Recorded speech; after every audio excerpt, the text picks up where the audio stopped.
மூணாவது வந்து உச்சகட்ட நிலையை அடைதல். உச்சகட்ட நிலைன்னா கிளைமாக்ஸ், கம்மிங் இல்லைன்னா ஆர்கசம்னு சொல்றது. இது என்ன சார் அப்படின்னா, மசில் வந்து ரித்தமிக்கா கன்ட்ராக்ஷன் ஆகி ரிலாக்ஸேஷன் ஆகும். அப்போ அந்த பிளஷரபுள் பெயின் வந்து உடம்பு ஃபுல்லாக பரவும். இதுதான் ஆர்கசம். அதாவது சடனாக அந்த அக்குமுலேட்டட் செக்ஷுவல் ஃபீலிங் எல்லாம் ஒரு செகண்டில் வெளிப்பட்டுச்சுன்னா அதுக்கு பேர் ஆர்கசம். ஆண்களுக்கு 2 ஸ்டேஜில் நடக்குது.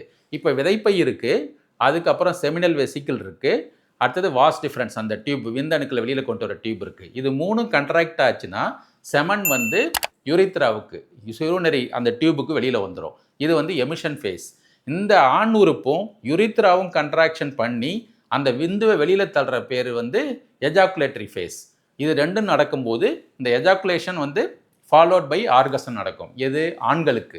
பெண்களுக்கு என்னென்ன நடக்கும்னாக்க இந்த மசில் இருக்குல்ல, யூட்ரஸ், பெண் உறுப்பு, ஆனஸ், இது 3ம் கண்ட்ராக்ஷன் ஆகி ரிலாக்ஸ் பண்ணும். 0.8 செகண்ட்ஸில் கண்ட்ராக்ஷன் ஆகி ரிலாக்ஸ் பண்ணும் ரித்தமிக்கா. அது வந்து அப்போ என்ன ஆகும்னா இந்த ரித்தமிக் கண்ட்ராக்ஷன் ஆகிறதுனால மசில்லாம் வந்து உடம்பு ஃபுல்லாக ஒரு ப்ளஷரபுள் ஃபீலிங்கை வந்து உருவாக்க ஆரம்பிச்சிடும்.